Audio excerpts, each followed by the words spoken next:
እግዚአብሔር ይመስገን ማህበር ረሓ እንደውልኩም ከመይ ቀኒኹም? እግዚአብሔር ይመስገን ሰላም ኢና ክብሮ ስፋሕ መድሃኒዓለም ረሓ እንደቀኒኹም? እግዚአብሔር ይመስገን። ገረም ገረም በሉ ዲያቆን ኤርምያስ ጸሎት ግበሩልና ጀምር። እሺ ፋርኩም ስማ ወዶ ማር አምላክ ማርና ሰላም ተሰለም ብሮማት ከንዘ አለድና ረብሰ ነፍሲ ብሮላስ ዘረና ከፉ ዘበርኖ ሰረና ወገደማን ትምህርትና 33 ሰዓት ከተሰና ይፈቅዳልና አሜን። አቡነ ዘበሰማያት ይትቀደስ ስምከ ትምጻእ መንግሥትከ ወይኩን ፈቃድከ በከመ በሰማይ ከማሁ በምድር ሲሳየነ ዘለለ ሀበነ ዮም ህድግ ለነ አበስነ ገበነነ ዲለዘ ስለ ታባነ ዲዮስ ወንሳላት የዘመንግስት ኃይሎች ናት ያለው እንዳለው ሰላም ቅዱስ ገብርኤል መልአክ በቤተ ማርያም ሰላም እግዚአብሔር ጸባኦት ሰላም ሱሩካንት ኢማን ሶብሩክ ከርሲች ተፈሲ ሲዲዮ ማርያም ለተዘጋ እግዚአብሔር ስማርት ማርያም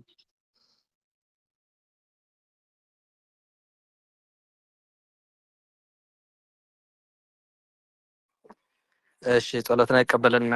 እግዚአብሔር አራይ ክትቀጻጽሉ ዶ ቀኒኹም ዝሓለፈ ሰሙን ዝተምሃርና የትምህርቲ ቀጻጺልኩም ዶ?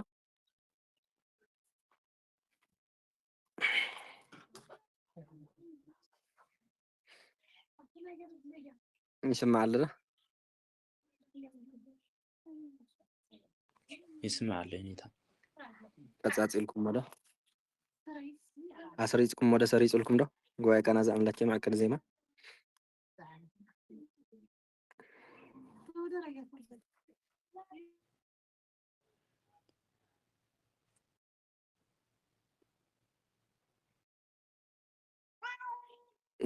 ወይ ሰረጸልናን ወይ ሰሪጽልና በሉባ መምህር ከሓትት ከሎ ተምሃሪ ይምልስ እዩ ንዓይኳ ተሪፈናን ላ መምህር እንፍዑ ብጣዕሚ ካልኦት ከ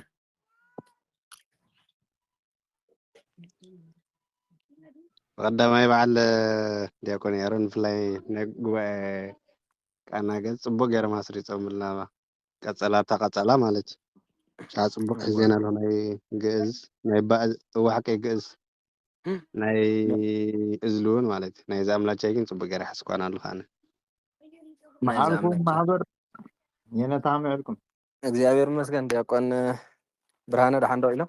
እግዚአብሔር ይመስገን ሰላም መልካም መልካም። እና ደሓን ዋና ነገሩ እንታይ እዩ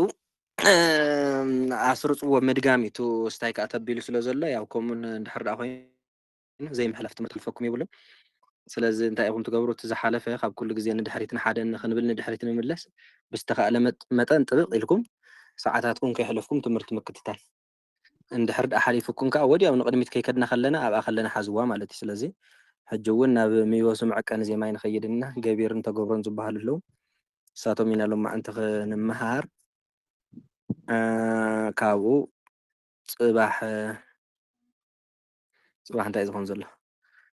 ሰሉስ በቃ ፅባሕ ሚበዝሖ ክንጅምር ኢና መዐቀኒ ዜማ ማለት እዩ። ሎማዓንቲ ገቢርን ተገብሮን ትምሃሩ ሓደ መዓልቲ መዐቀኒ ዜማ ትምሃሩ ብድሕሪኡ ካልእ ትምሃሩ ከምኡ እንዳገበርና ስለ ንኸይድ ሕጂ ሓደራታ ዝኣምላችሁ ሕዝዋ ቀላል እያ ዋላ ሓንቲ እታ ቀዳመይቲ ቤት ከም ቀዳመይቲ ጉባኤ ቃና እያ እታ ሳልሰይቲ ቤት ከም ካልአይቲ ጉባኤ ቃና እያ ናይታ ካልአይቲ ቤት ከዓ ኣቢልናያ ስለ ዝነበረት ናይ 5 ደቂቕ ትምህርቲ እያ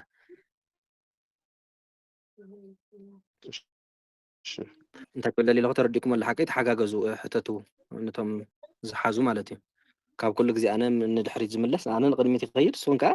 እንዳቐፀልኩም ነቶም ዘዝሓዙ እንዳሓተትኩም ትኸዱ ማለት እዩ። ትምህርቲ ከምኡ እዩ። ስለዚ ዲያቆን ኤርምያስ ሕጂ ዝኣምለች ሓደ ሰብ ምርፅ ኣቢልካ ምሓዝ ማለት እዩ። ኣለዉ በዓል ዲያቆን ክብሮም ኣለዉ እንዲያም ዲያቆን ክብሮም ኣለኹም ዶ? ኣለኹ ይነታ ኣለኹ ከመይ ኢልና እግዚአብሔር ይመስገን። ያው ናይ መንፈስ ኣሕዋት ይኹን ኩልኹም ንዝሓመቐ ሓውካ እንዳሓገዝካ እንዳበረታዕኻ ስለዝኾነ ምትሕግጋዝ ስለዝኾነ ዝኣምላኬ እንተትሓዝኩሞ ፅቡቕትን እያ ኣራይ ፅቡቅ ድሓኒ ካብ ፈተና እንድየ ዘለኹ ሕጂ ካብ ረቡዕ ክውድእ ብድሕሪኣ ተትኾነለይ ፅቡቅ ነይሩ ፅቡቅ ብድሕሪኡ ኮንታክት ግበር ኢኻ ዲያቆን ኤርምያስ ምስኦ እንተኾነ ብትሪከር ሰሚዕካ ትሕዝያኻ ቀላል እያ أنا كبلاش بالكم بريا هو نعاقة راي زي كون كاسغا سلازتزار كان برزي حاسو كله خالتوني حاسكم تخونوا ماشي ስለዚህ ጀህራይ ንጀምር ሎማ አንቲ ገቢርን ተገብሮን ምዝባሃሉ ትምህርታት ኢና ክንላለ ፊደላት ክንደይ ድዮም ፊደላት ትፈልጥዎም ዶ ካብ በጀሚርካ ክሳብ ቦ ዘሎ ክንደይ እዮም ሸውዓተ መዲ ሸውዓተ ፊደላት እዮም ወ በግዕዝ በግዕዝ ቡ ካዕብ ቢ ሳልስ ባ ራብዕ ብ ሃምስ ብ ሳድስ ቦ ሳብዕ ኢልኩም ብሓንሳብ እስኪ ዝለቕዎም ከሎን እዚኦም በግዕዝ ቡ ካዕብ ቢ ሳልስ ባራብዕ ብሃምስ ቦ ሳብዕ በቃ ናይ ቅኔ መንቀሳቐስቲ እዚኣቶም እዮም እዚኦም ሸውዓተ ፊደላት ማለት እዩ ብጣዕሚ እዮም ኣገደስቲ ስለዚ እዞም ሸውዓተ ከዓ ንክልተ እዮም ዝኽፈሉ ገሊኦም ገቢር ይበሃሉ ገሊኦም ከዓ ተገብሮ ይበሃሉ ማለት እዩ ስለዚ ካብዞም ሸውዓተ ፊደል እቶም ገቢር ዝበሃሉ ክነግረኩም እየ እቶም ተገብሮ ዝበሃሉ ከዓ ክነግረኩም እየ ፈላሊኹም ሓዝዎም ማለት እዩ ግዕዝ ገቢር ሕጂ ግዕዝ ሓደ በሉ ግዕዝ በሉ እስኪ ግዕዝ ሃምስ ሓምስ ሳብዕ ሳብዕ ሳብዕ ዳ እዚኣቶም ሰለስቲኦም እንታይ እዮም ሕጂ ገቢር ይበሃል እዚኦም ገቢር ግዕዝ ሓምስ ሳብዕ ሕዝዎም ብጣዕሚ ገደስቲ እዮም ቅኔ ክትቆፅሩ ከለኹም ከድልይኹም እዮም ትእረሙ በቃ ሓደ ሰብ ቅኔ ዝእረም እዚኦም ድሕሪ ተጋጊዮም ግዕዝ ሃምስ ሳብዕ እዚኣቶም እንታይ ይበሃሉ ገቢር ይበሃሉ ማለት እዩ ገቢር ይበሃሉ ተገብሮ ከዓ ተገብሮ መነመን ተሪፎምና እቶም ዝተረፉ كعب ሳልስ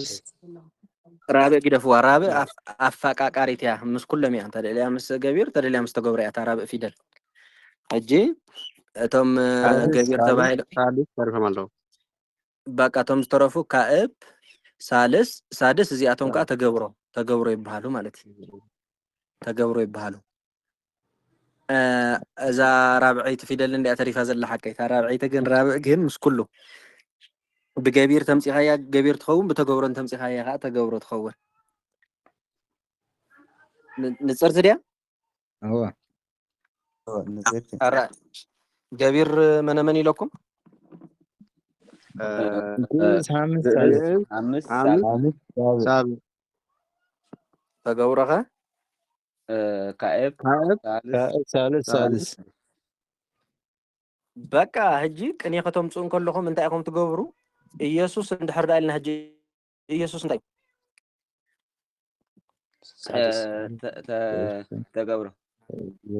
ተገብሮ ይበል ስለዚ ኢየሱስ ካህን ዲና ንብል ወይስ ኢየሱስ ካህነ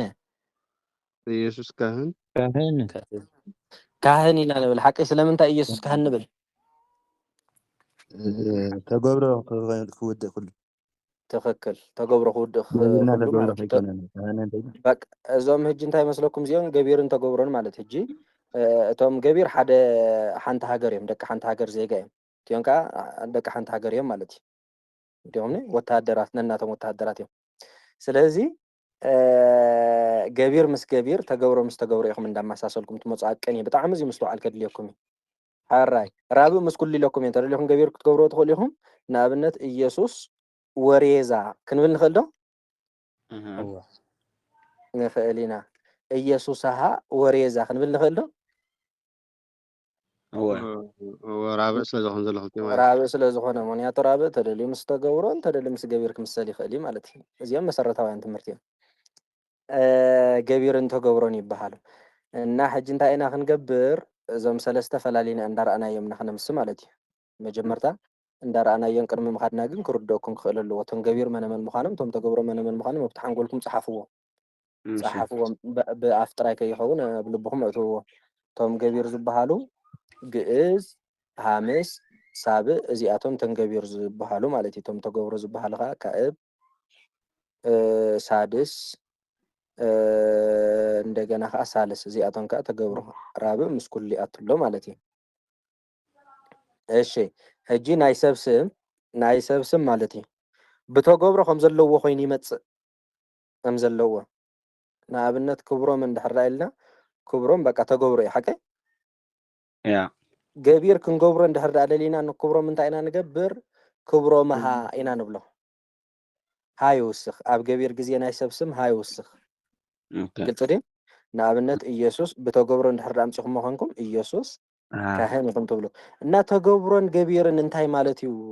ዝብል ከዓ ያው መግለፂ ገዳስ ይመስለኒ ተገብሮ ማለት እንታይ መስለኩም ንኣብነት መን ዝብል ሓሳብ ዘምጽእ እዩ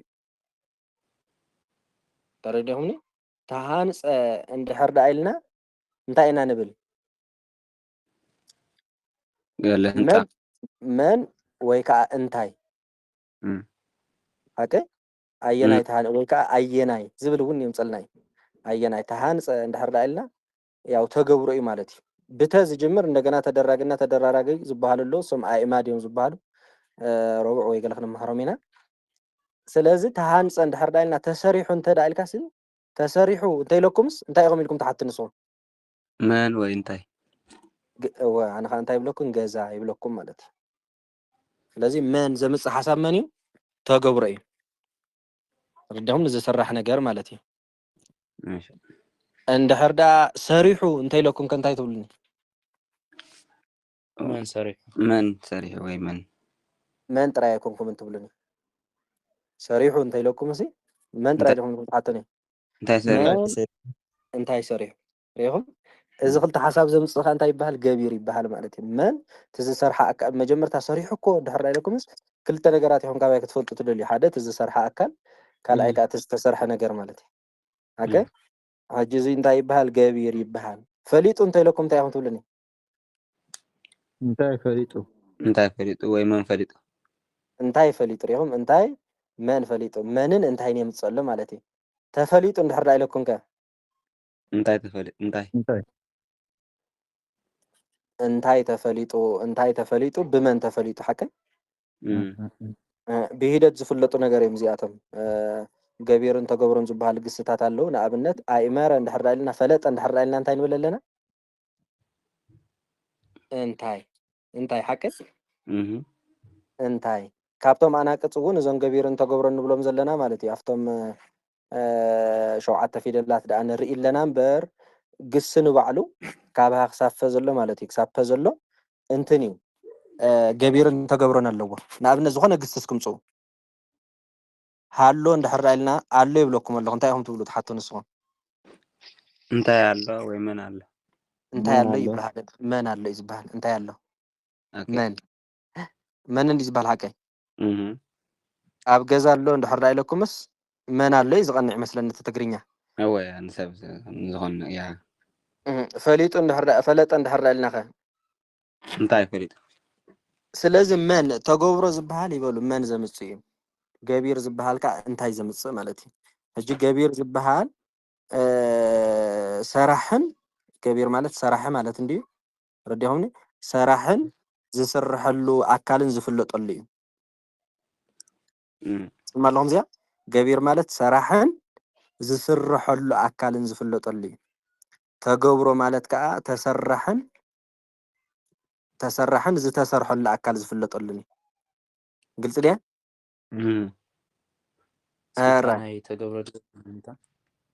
ተገብሮ ተሰራሒ ዝተሰርሐ ነገር ዝፍለጠሉ እዩ ረዲኹምኒ ዝተሰርሐ ነገር ዝፍለጠሉ እዩ ተገብሮ ገቢር ከዓ ዝሰርሐን ዝተሰርሐን ዝፍለጠሉ እዩ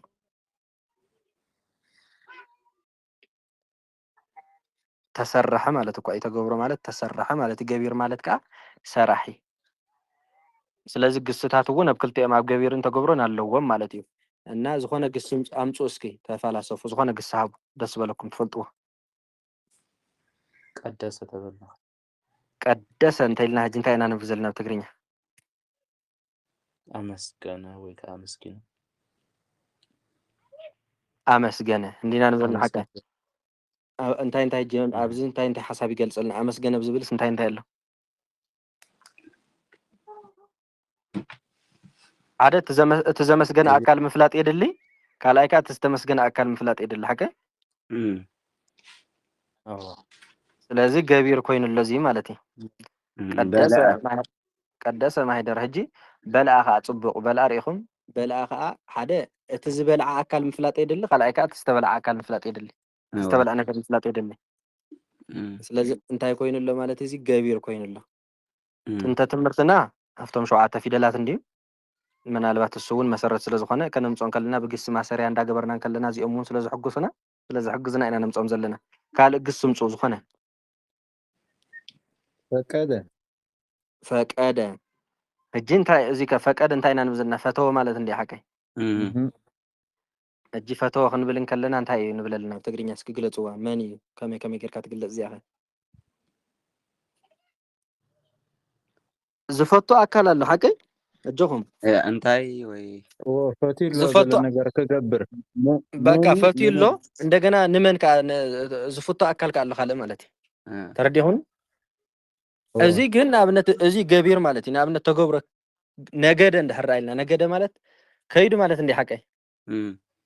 ኣብዚኣ ግን ምፍላጥ ተድልየና መን እያ በቃ ትዝኸድ ኣካል ጥራይ ዘድልየና መን ጥራይ ተድልየና ሓቀይ بدحري جواب جيرك النبي كيدو إلك توسخ خلق بلك علي أفتح قدام يتنطبينا عن حزلنا ريهم نجد هجي كيدو نبل لنا من كيد زبل زين تاي خونا اللي مالتي تجاوره نجد عند حر إلك نجد ياريد كتب التخليق ياريد كيدو بلا عند حر إلك جن بلا ياريد هبست يا خاطب زلك تزبل عن تبل عني خاطب زلك مالتي أب جبير تزتبل عن تزبل عن تمت أب تجاوره جن يا وتزخد تريحة تمت مالت كله قص وصه هورا أجي حتى إيش نجد من جز ودي خلنا دا تخينا مو تجبرون ولا لنا بتعمل صبغ حتى قصيو أنكت كله بجزيز نجار مخنياتو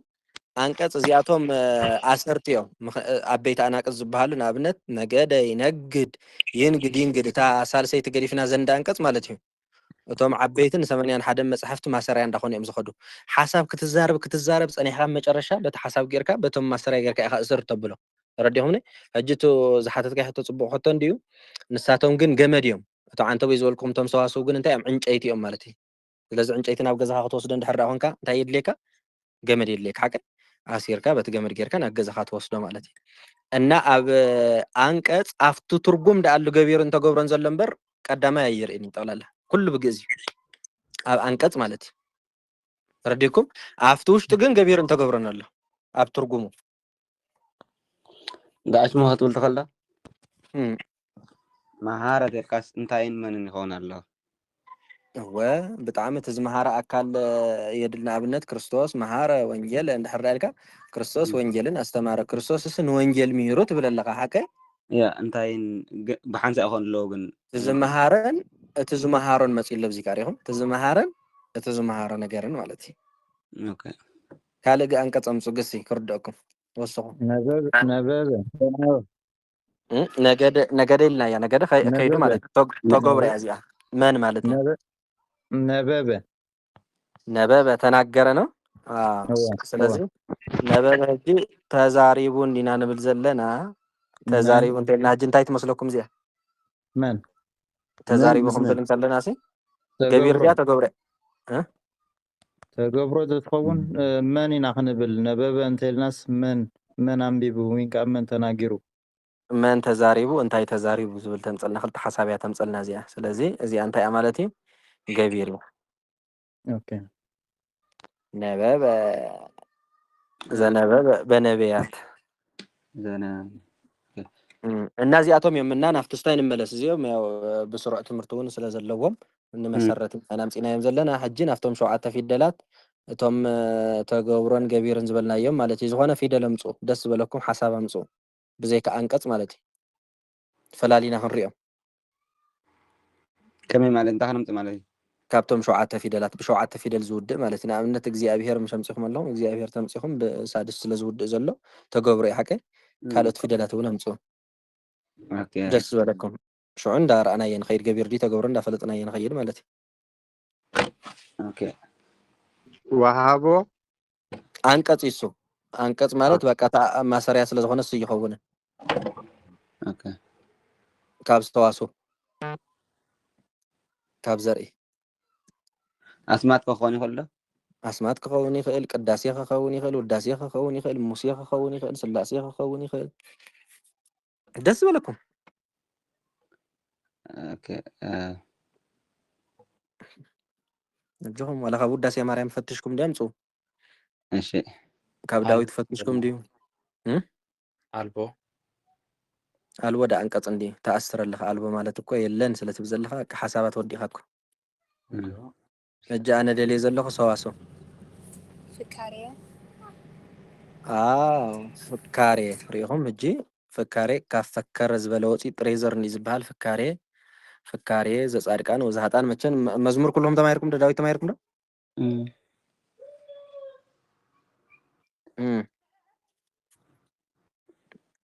በልስኪ ፍካሬ ዘጻድቃን በሉ በቃልኩም ዝሓስኩም ኣለኹም ፍካሬ ዘጻድቃን ወዝሃጣን መዝሙር ዘዳዊት ሃሌሉያ ብፁዕ እሲ ዘይኮረ በምክረ ረሲአን ዘይቆመ ውስተ ፍኖተ ኃጥአን ወዘይነበረ ውስተ መንበር ምስተሳድቃን ዘዳይሙ ሕገ እግዚአብሔር ስምረቱ ዘህጎ ያነብብ መዓልተ ወለሊታ ወይከውን ከምዕፅ እንተ ትክልት ሃበ ሙሃዘማይ ይበል ብጣዕሚ ይበል እዚኣ ከማ እንዳርኣና ክንከይድ ንኽእል ኢና ሪኢኹም ፍካሬ ዝብል ርኢና ኣለና ፍካሬ ሕጂ እንታይ እያ ገቢር ድያ ተገብሮ እያ ገቢር ይበል ብጣዕሚ ምንታይ ኮይና ገቢር ኮይና ሓምሻይ ፊደል ስለዝውድእ መጨረሻ ሓምሻይ ፊደል ስለዝኾነት እሺ ኣንብብ ቀፅል ቀፅል ዲያቆን ሄር ፍካሬ ዘጻድቃን ወዝሃጣን በቃ ዘጻድቃን ዝበለ ኸዚ ጻድቃን እንታይ እዮም ተገብሮ ኣብ ብገቢር ክኾኑ ከለዉ ከመይ ይብሉ ጻድቃነ ይብሉ ማለት እዩ ናብነ ንኣብነት ዝነበረ ማለት እዩ ሪኢኹም ተዋራረስቲ እዮም እዚኦም ከዓ ነንባዕላቶም እንዳተዋራረሱ ይኸዱ ሰላም ለኣብ እስክበሉ ሓደ ብዜማ እስክበል ሰላም ለኣብ ዝብል ኣዝዩ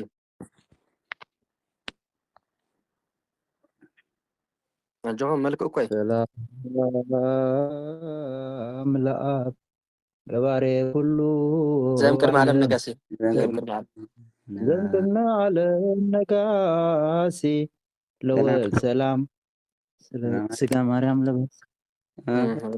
ተቀበሉ ወለ መንፈስ ቅዱስ ሰላም ኃይል የሥላሴ ወፀወን የሥላሴ ስላሴ ቀጠቀቀይሴ ርኢኹም ሕጂ ካልእ ሰላም ለዝክረ ስምኪ ሃዋዝ እምነ ከልበንየ ወቁስጥ ወእምነ ሰንበል ትምኡዝ ማርያም ድንግል ለባሲት ዓብይ ትእዛዝ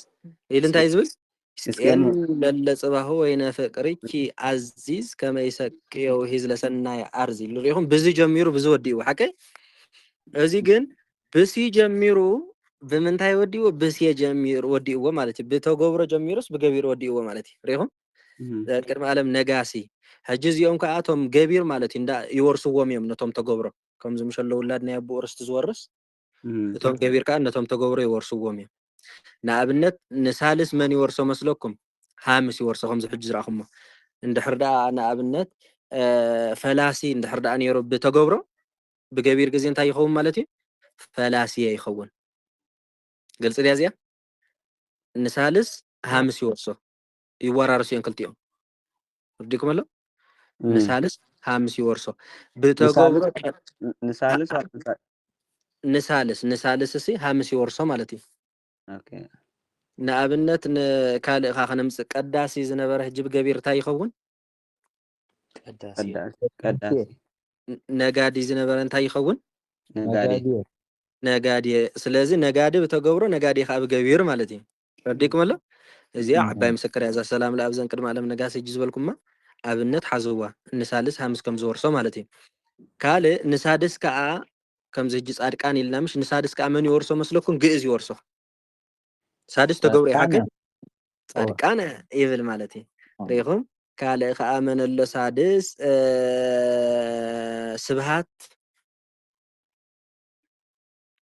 ስብሃት بتجبر حكي بجبير كما يخون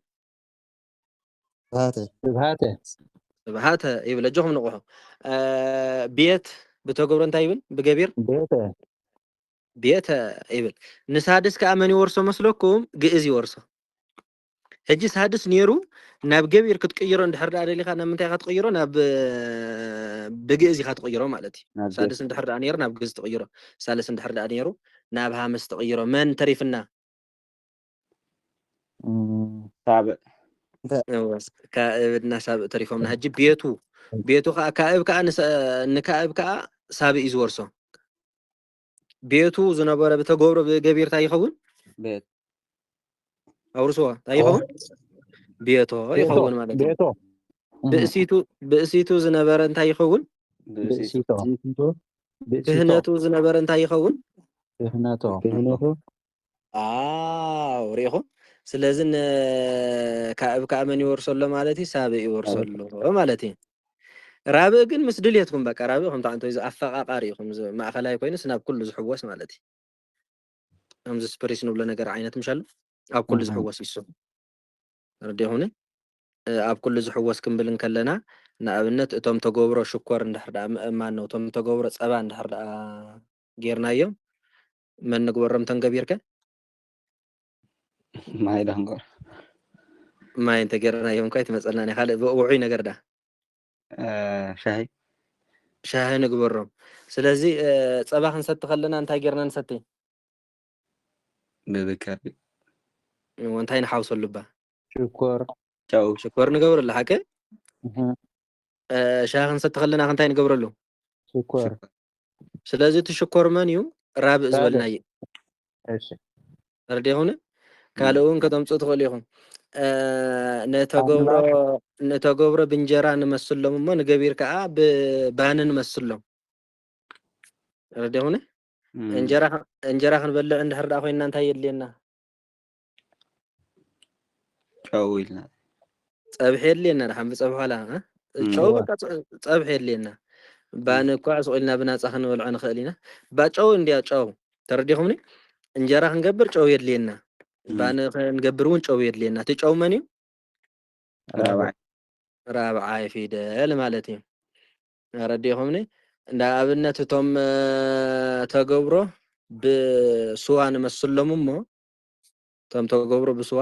እቶም ገቢርካ ብሜስ ንመስሎ رديሆነ ስዋ ክንሰርሕ እንታይ የድልየና እኽሊ ያው بحفሻ ብዙሕ ነገር እንዲዘልየና ካብቲ ብዙሕ ማይ የድልየና ሓቀይ ሜስ ክንሰርሕ እንታይ የድልየና ማይ የድልየና ማለት ስለዚህ እቲ ማይ ኮይኑ ዘሎ መኒ ራብዕ ማለት رديሆነ ስለዚህ እቶም ተገብሮ በወዳት ምን አይ መጨረሻ ማለት እቲ ገቢር ብጓል ንሓዞ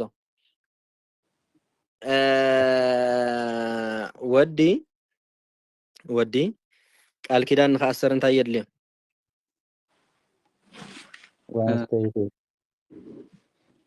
ከእሳ ድሓን ወይ ገቢር ኮይና እያ ስለ ዘለና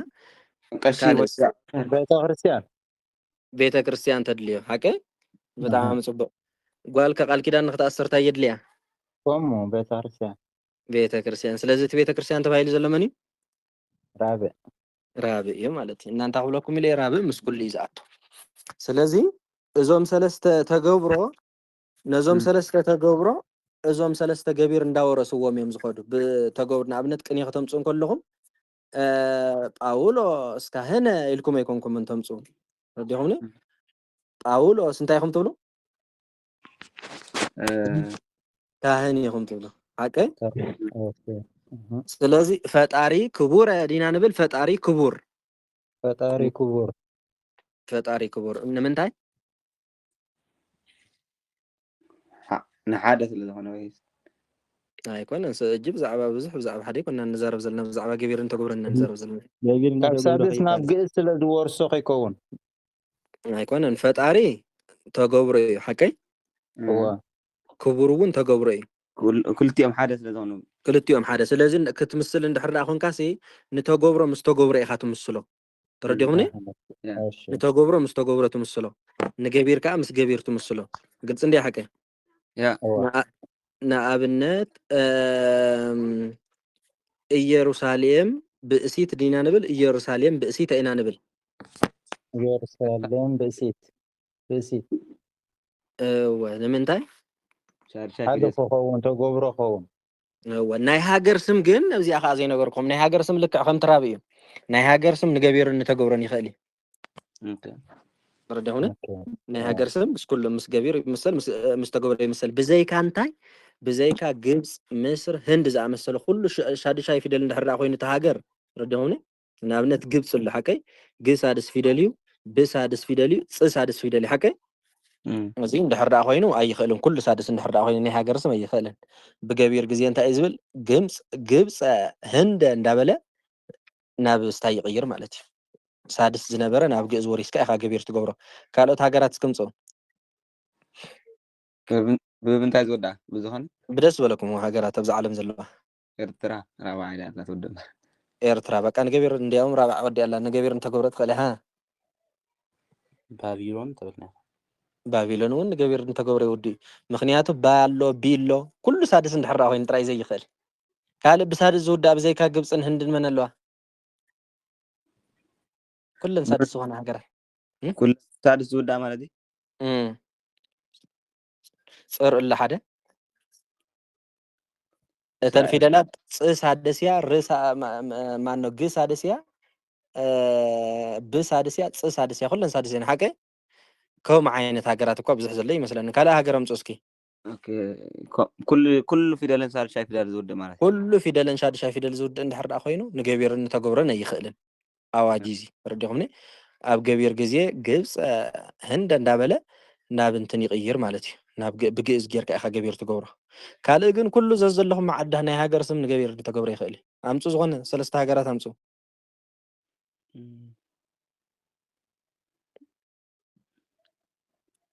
ሓንቲ ሃገር ኣምፁ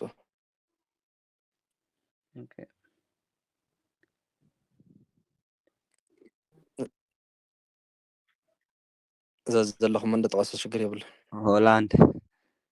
ተኽእል እያ ምክንያቱ ሆስ ሃብእ ኣሎ ላ ራብእ ኣሎ ድ ከዓ ንኻ ሳድስ ኣሎ ድ በቃ ብዙሕ ፊደላት ስለ ዘለዋ ዝተፈላለየ ዓይነት ትኽእል እያ ኢየሩሳሌም ቢታንያ ዮርዳኖስ ዝኣመሰሉ ኩሉ እዚ ሃገራት እዚ ማለት እዩ ንገቢር እንተገብሮን ይኽእል እዩ እንዳሓስኩሞ እሺ ራብእ ንገቢር እንተገብሮ ይኽእል ናይ ሃገር ስም ከዓ ንገቢር እንተገብሮን ይኽእል ብዘይካ ኩሉ ፊደል ሳድስ ዝኾነ እዚአን ከዓ ብዘይካ ግብፅ ህንዲ ኢልኩም ክትሕዝዎ ትኽእሉ ኢኹም እያ ቀለልቲ ስለ ዝኾና ማለት እዩ እና ፍካሬ ዘጻድቃን ወዝሃጣን ቀጽል መዝሙር ዘዳዊት ሃሌሉያ መዝሙር እዚኣ እንታይ ሳድስ ተገብሮ ብጣዕሚ ፅቡቅ ብገቢር ከመይ ክትብል ኣለዋ መዝሙር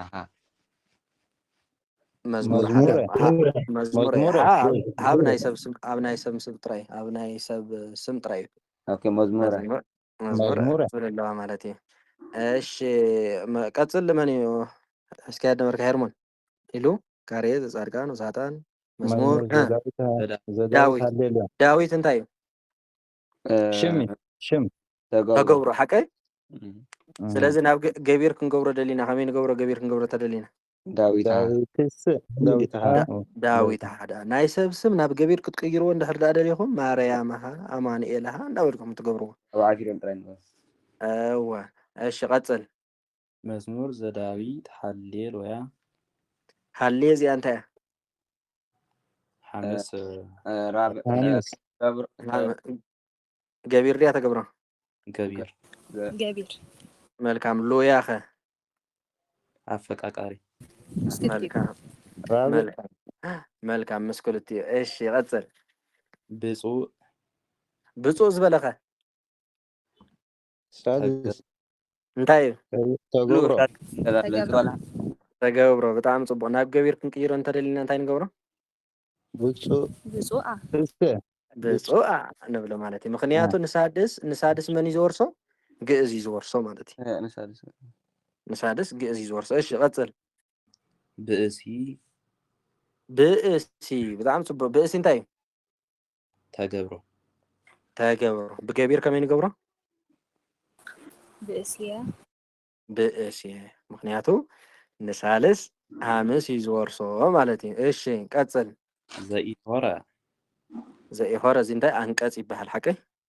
ሆረ ተገብሮ አንቀጽ ዲ ገቢር አንቀጽ ገቢር ግእዝ ሆረ ኣይኮነን እንትን እዩ አንቀጽ ስለ ዝኾነ እዚ ትርጉም እዩ ዝርአ ከደ ማለት እዩ ተገብሮ ከደ መን ኢኻ ተብል እምበር መን እንታይ ገለ ዝብል ካልእ ብዙሕ ሓሳባት የብሉን ሓቂ ከያዲ ጥራይ ዘድልየና ስለዚ ተገብሮ ማለት እዩ ተገብሮ አንቀጽ ይበሃል እዚ አንቀጽ ኣብ ክልቲኦም ዝኽፈሉ ገቢር አንቀጽና ተገብሮ አንቀጽ ብኻልኣይ ከዓ ሰሓብትን ዘይስሕቡን ተባሂሎም ኣብ ክልተ ይኽፈሉ ማለት እዩ ግስታት እሺ ቀጽል ዘይሆረ شو انت يعني በመንክረ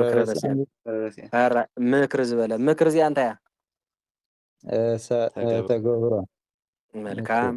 ናብ ገቢር ክንቀይራ እንተደሊና ምክረ ንብላ ማለት እዩ ምክንያቱ ንሳድስ እንታይ እዩ ዝወርሶ ግእዝ ዝወርሶ ማለት እዩ ግእዝ ዝወርሶ ሓራይ ቀጽል ረሲኣን እንታይ እዮም እዚኦም ተገብሮ ብገቢር እንታይ ንገብሮም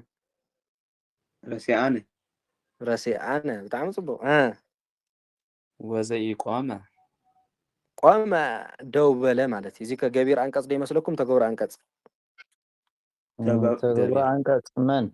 ተገብሮ አንቀጽ ትክክል ወዘይ ቆመ ውስተ ፍኖት ውስተ አገባቢ ድሓን ቀሲልኩም ክትብሉ ኢኹም ትበጽሕዎ ኢኹም ቀጽል ውስተ ፍኖት እዚ ተገቢር ዲ ተገብሮ እዩ ተገብሮ ሓቂ ብገቢር ግዜ እንታይ ንብሎ ፍኖተ ንብሎ ማለት እዩ ኢኹም ተጣይ ነይሩ መጀመርታ ንባቡ ድሕሪ ናብ ምንታይ ቀይርና ማለት እዩ ናብ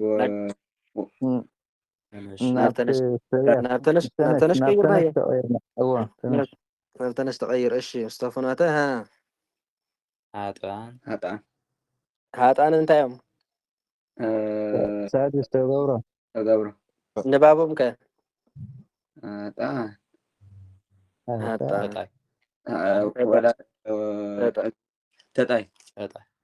ተጣይ ማለት ተደርባይ ማለት እዩ ሃጣን ማለት ናብ ገሃነመ እሳት ዝድርበዩ ማለት እዩ ካብኡ ይሰውረና ወዘኢ ነበረ ተቐመጠ ማለት እዩ ነበረ በየማነ አቡሁ ከም ዝበለ ተቐመጠ ገቢር ዲ ተገብሮ አንቀጽ ይመስለኩም ዚከ ተገብሮ ገቢር ድኹም ገቢር ወስኑ ብሓንቲ ተገብሮ ምክንያቱስ መን ክኸውን ተገብሮ እሺ ወዘይ ነበረ ውስተ መንበረ መስታሰብ መንበር እንታይ እዩ ተገብሮ ዲ ዋላ ገቢር እዩ ገቢር بجيب ما إنه منبر سادس كذوت ولا تجاوري بجيب رجزين طيبين اوكي منبرة منبرة اوكي منبرة ايش نفيد نقطن زدائمو دائما قابي قتل هج جابر دي تجاوري هج جابر بتجاورة خمين جاورة هج نجاورة نفس هذا نغيره ما تريهم يوارا رسو ايش እግዚአብሔር ገቢር ዲ ተገብረ ተገብረ በገቢር ጊዜ እንታይ ይኸውን እግዚአብሔርሃ ይብል ማለት እሺ ስምረቱ ንብል እንዲና ግን በኻለ መንገድ ደጋሚ ሰነ አብነት እግዚአብሔርስ ማለት እኮ እግዚአብሔርስ ማለት ስ ያተብል ዘላ እግዚአብሔርስ ብሩኽ አምላክ እኮ ካል ትርጉም ያይዛት መልሰ ኦኬ ሰብ ዝኸ ሞያ ኣለዋ ንወዳቕ እንታይ ትገብር ኢልና ነርና ዝሓለፈ ንወዳቒ ተተስ ኣፍተጋባብ ዝመሃርዎ ዘለቶም ቅድሚኦም ዝጀመሩ ማለት እዩ ነተነሽ ተውድቕ ዝብለጋ ወላ ያው ትበፅሕዎ ይኹም ኩላታ ዝበፅሕዋ ክትበፅሕዋ ኢኹም መሰረታውያን ዝኾና ኢና ጀሚርና ዘለና እሺ ወንዝወደቐ ተልዕል ንዝወተንስእኻ ተውድቕ ወሰ ነርካ ኢኻ መስለኒ ብርሃነ ትክክል ስለዚ ሸፎሙታት ባህር ኣለዋ በቃ እሱ ዳሕነ በጋብ ክንሪእና እሺ ንኸይድ ወዘህጎ ህጎ ዝበለ ገቢር ዲ ተገብሮ እዩ ገቢር ሳብእ ገቢር ገቢር እቦ ብጣዕሚ ብተገብሮ ከመይ ይኸውን ህግ ህግ ኣይ ኣይሓስኩሞን ኣለኹ ኣወራርስዎም እባ ሳብእ ሳብኡ ክትሕዙ ዘለኩም እኮ እንታይ ንኣብነት እንታይ ወዘህገ ህጉ ህጉ ያኸውን ህጉ ታቦተ ህጉ ለእግዚአብሔር ዝበለ ናይ ሕዳር ፅዮን ወረድ ህጉ ህጉ ምክንያቱ ከምኡ ዝኾነሉ ምክንያት ንካእብ መን እዩ ዝወርሶ ንሳብእ ከዓ መን እዩ ዝወርሶ ካእብ ማለት እዩ እሳቶም ምቅያር ማለት እዩ የማን ንፀጋም ምባል እሺ ያነብብ አንቀጽ እዚ ከዓ የንብብ ማለት እንታይ ይመስለኩም እዚ ገቢር ዶ ይመስለኩም ተገብሮ አንቀጽ ገቢር እንታይ ገቢር እቲ ዘንብብ የድልየና ኣሎ እቲ ዝንበብ ዘሎ ከዓ የድልየና ኣሎ ወንጌል ድዩ ካልእ ድዩ የድልየና ኣሎ ማለት እዩ ብጣዕሚ ፅቡቅ እሺ ያነብብ መዓልተ ዝበለ ገቢር ዲ ተገብሮ ገቢር ብተገብሮ ከመይ ይኸውን መዓልት መልካም ቀጽል ወለሊታ እዚ እውን ተመሳሳሊ ሓቂ ቀጽል ወይከውን እሺ መዓልተ ወለሊታ ኩሉ እሺ ወይከውን እንታይ ይመስለኩም እዚ ከይኸውን ገቢር ዶ ይመስለኩም ተገብሮ አንቀጽ ተገብሮ ሳድስ ኮነ ያው ገቢርን ተገብሮን ስለዝኾኑ ችግር ዘለዎ ይኮነን ንሱ ናብ ግስ ክትርእይዎ ኢኹም እሺ ይከውን ከመ እንታይ ከመ እፅ ከመ ኣገባብ ይበሃል ኣገባብ ድሓን ቀሲልካ ስለ ዝረአ እፅ ዝበለ እያ ተድልየና ሕጂ እፅ እንታይ እያ ገቢር ድያ ተገብሮ ተገብሮ ብገቢር እንታይ ትኸውን እፀ ትብል ማለት እዩ ቀፅል ወይከውን ከመ እፅ እንተ ትክልት ዝበለት እያ ተድልየና እንተ ኣገባብ እዩ ዝበሃል ሕጂ ብዛ ኣገባብ ያው ቀሲልና ክንሪአና ትክልት ዝበለ እንታይ ተገብሮ ግዜ እንታይ ትብል ትክልተ ቀፅል እንታ ትክል ሃበ ሙሃዘ ማይ ማይ እዩ ዘድልየና ኣብዚ ማይ ገቢር ተገብሮ እዩ ብገቢር ግዜ እንታይ ይብል ማይ ቀፅል ብድሕሪኡ ሓደ ሰብ ዳዊት ተዳሎ ድሕሪኣ ዘላ ዳዊት እሺ እንተ ትሁብ ፍሬሃ ዲ ፍሬሃ ገቢር ዲ ተገብሮ ክልቲኡ ኣፈቃቃሪ ያው ብራብእ ብግስ ስለ ዘሎ እዚ እኳ ብኣያያዥ መፅኡ ድሓን ፍሬሃ እንተ ትሁብ ፍሬሃ በብጅያ ፍሬዋን ገቢር ብተስሓቢ መፅኡ ዘሎ እሺ እንተ ትሁብ ፍሬ በበጊዜሃ እሺ ኢልኻ ቀፅል እንተ ትሁብ ፍሬሃ በብጊዜሃ ወቀፅላኒ ይትናገር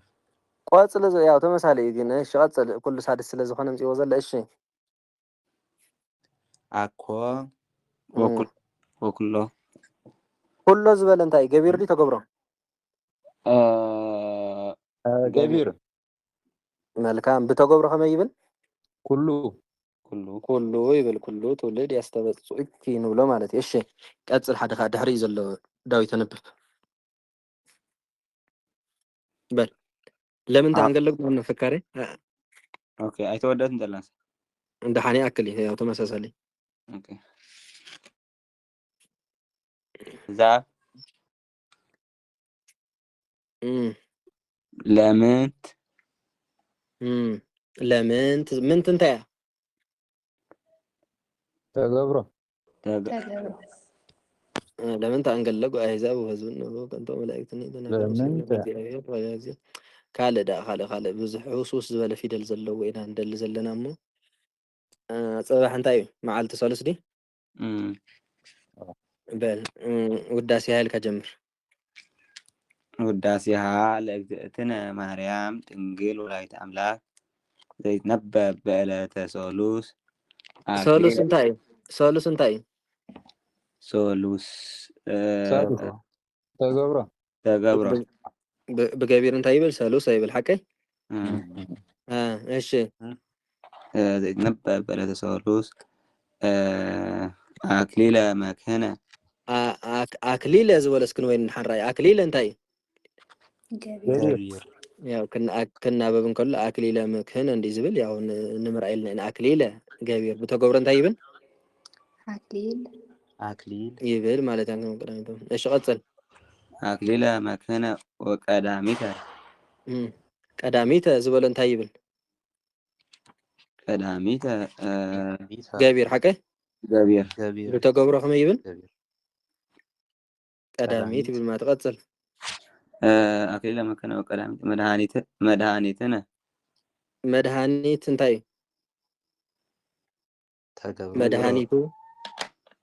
ብጣዕሚ ጽቡቕ። ሕጂ እንታይ ትገብሩ መስለኩም? ኣብ ዝሓለፈ 10 መራሕያን ርኢና እዮም ነርና ሓቀይ? ካብኡ ተጀሚርና ክሳብ ንሕና ርኢና ነርና ቅድሚቶም 4 ንባባት ሕጂ ቤቱ ዝበለ እንታይ ናይ ውእቱ እንዲያ ሓቀይ? ቤቱ ገቢር ዲ ተገብሮ? ቤቱ ገቢር ተገብሮ ተገብሮ ናብ ስታይ ቀይርዋ? ናብ ገቢር ክትቀይር ከላ ከመይ ትብል? ቤቶ ቤቶ ትብል ማለት እዩ። እሺ ቤትከ ገዛኻ ተገብሮ ዲ ገቢር? እንታይ ኩም ትርኢ? ሕጂ ታከ ዘይኮንኩም ትርኢ? ድሕሪ ታከ ዘላ ፊደል ኢኹም ትርኢ? ተገብሮ ሳዱስ ተገብሮ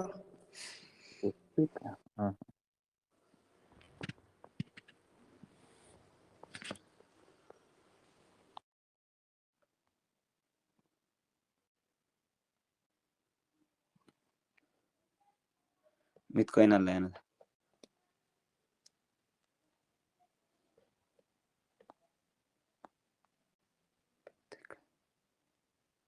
ቤትከ ደሚሎም ቤትከ ቤትከ ቤት ከ ሞ ከመይ ተገብሮ ኮይንዳት ሳብ እቲ ኣምከ ዘላ ራእይዋ ብፅንሖም ኢድምከ ዘላ ራእይዋ ለምን እስኪ ዛሂድ ወደ ድገሞ ተቀይራ መፀ ቤትከ እኛስ ቤት ያኔራ ድሕርከ ስለ ዝበሉ ኣያዎ ተገብራ ትታት ማለት ትውስን እወታት ትውስናላ። እሺ ቤትከ እንታይ ኢልኩሞ? ተገብሮ ቤተከ ክንብል ከለና ኸ ግእዚ ገቢር እዩ። ገቢር እሺ ቤቱ ቤትከ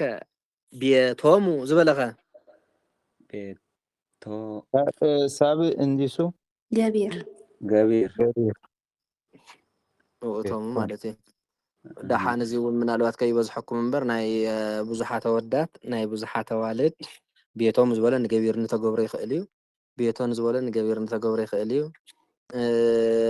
ቤታ ዝበለ ተራብእ እውን ራብእ ስለ ዝኾነ ንገቢር ንተገብሮ ይኽእል እዩ። በኣነ ከዓ ቤትየ ዝበለ እውን ንገቢር ንተገብሮ ሕጂ ቤትየ ብእስክምፁ ቤትየ እንታይ እዚኣ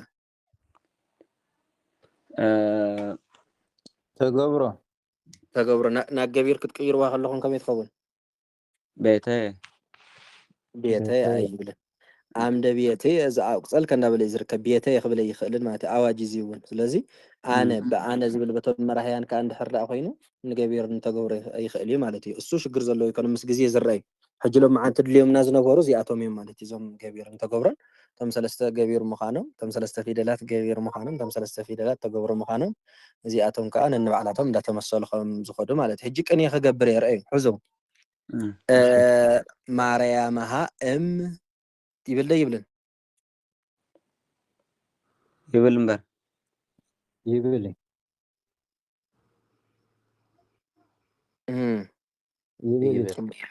ኩሎም ተሳሚዑ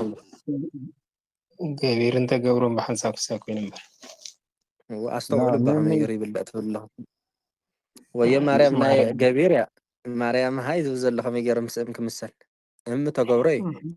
እቲኣ ከዓ ገቢር እያ ኣይኸውንን ማርያም ሃቶ ኮይነ ግን እቲ ራብዓይ ፊደል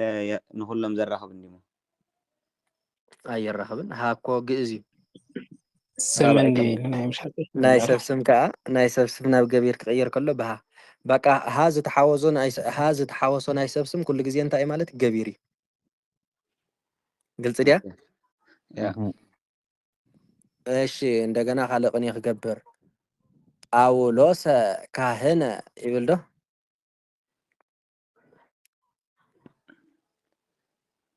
ናይ ጳውሎስ ሃ ክኸውን ነይሩ ዶ መልካም ጳውሎስ በጣም ጽቡቅ ጳውሎስ ሃ ክብል ነይሩ ወይ ከዓ ጳውሎስ ካህን ክብል ነይሩዎ ማለት እዩ ያ ክርስቶስ ፈጣሪ ይብል ሓቀ ያ ኣስተውዕልያ ይትበል ስቕልካ ቅዲምካ ርአየ ተመርምረታ ስታይ ክርስቶስ ፈጣሪ ፈጣሪ ክብል ነይርዎ ፈጣሪ ፈጣሪ እምበር ፈጣሪ ክትብል ነይርዋ ምክንያቱ ርያ እንታይ እያ ፈጣሪ ሃመስያ ማለት እዩ ማርያም ድንግል እዚ እኳ ይብል እዩ ይብል ዶ ከመይ ገይሩ ከመይ ገይሩ ኣይብልኒ ኣይብል ትክክል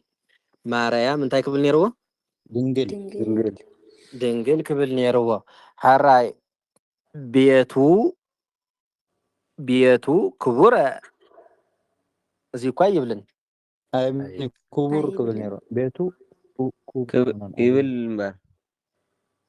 ቤቱ ክቡረ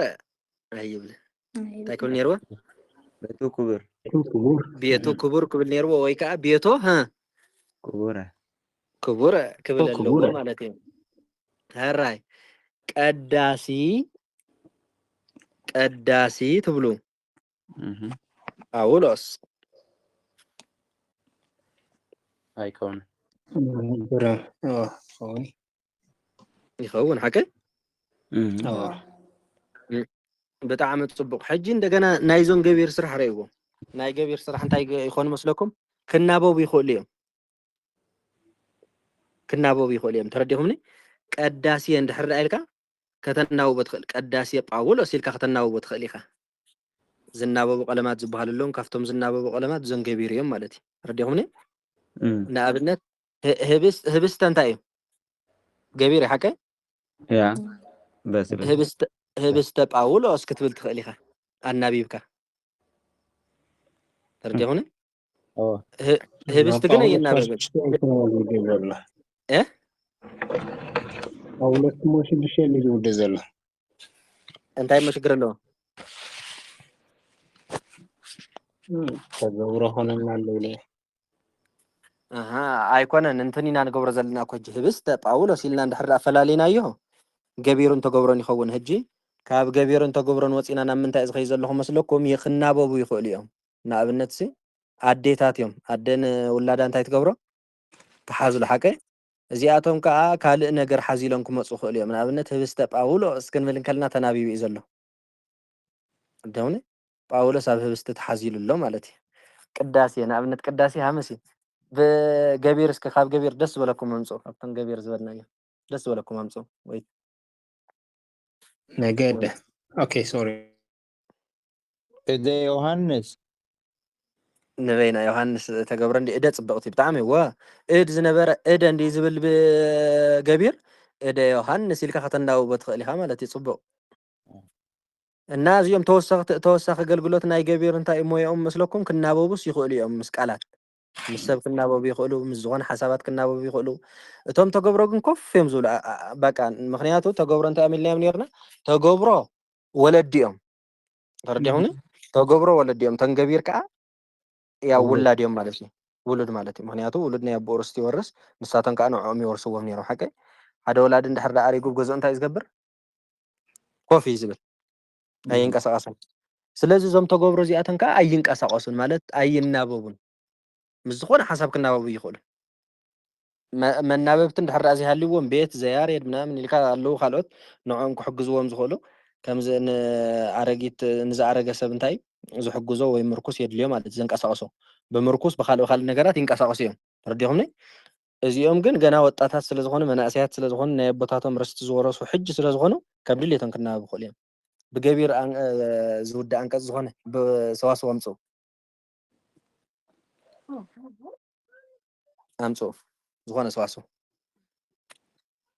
نأبنت بجئز رأي بجئز بيت مشينا ببيت وكان حرد علينا بيت ياريد كن بالنخلينا نا ياريد جزا مالتي تردوني بيت ياريد كن بالنخلينا أي نبلن مخنياتو تجبرو أريقوم سلزخانة بجزء من كوفز بلزلو مالتي قلت ليه انتي مالتي زي تجبرو النابوي يقولون جبيرجن النابوي بيت لنا بيت ياريد دين بلن بيت ياريد جن بالنخلينا هراي قداسي ملائكة خن بالنخلينا بدهوني قداسي ملائكة خن بالنخلينا أي نخلي مخنياتو تجبرن تاي جبرن أي الناببن مالتي مسونقو زبلو الحكي مسونقو داويت كن بالنخلي نخلن نخل مخنياتو ساب انت يجبري جبير يقبل يناببي مالتي تنابي بخمس يخلي تجبرو جن يا كوف فيلم أغلو مس استايت رأي مسلو تجبرو مس تجبرو جبير مس جبير يمسهل مالتي سلازق أني ختم كلهم زيهم بتعم وسنت الأجرين زامس إيه زلخو جواك أنا عند حر عيلس بقسيت ري خبلا زلن ويس بقسيت إيه خبلا زلني جبير دي تجبرو دي لكم الفلسفة يدل مالتي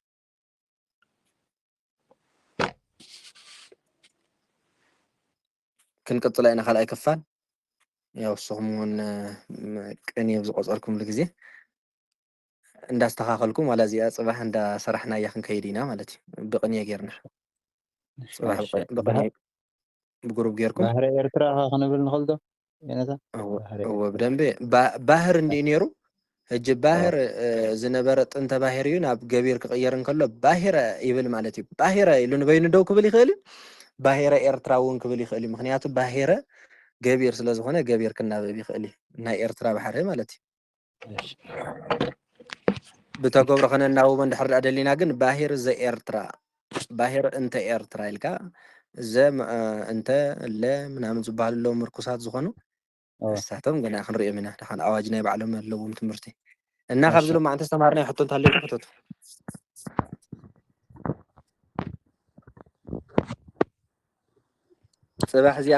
صباح زي أسرت كنا بلاينا ربع ميجازو خنجمر مالتي ربع ميجازو خنجمرينا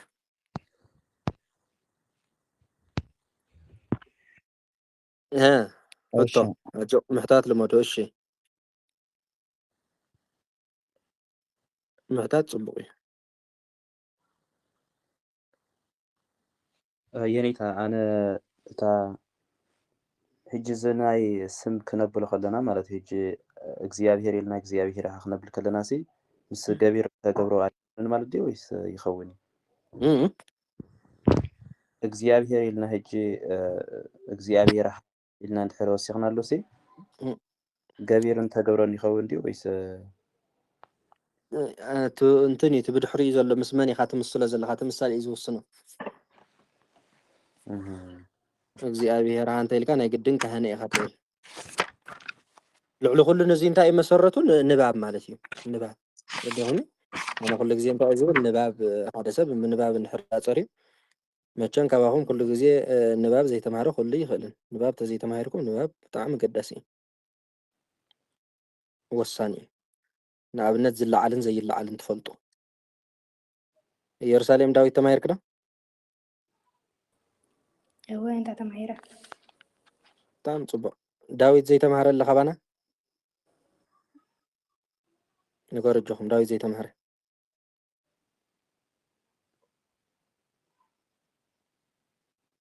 ኩሎም ተማሂርኩም ኢኹም ማለት እዩ ስለዚ ዳዊት ኣብ ትርፊ ግዜኹም ከተመሃሩ ከተንብቡ ይግብአኩም መሰረት እዩ ንሱ ሓራይ እና ዝኾነ ሕቶ ኣለኩም ዶ ሕቶቱ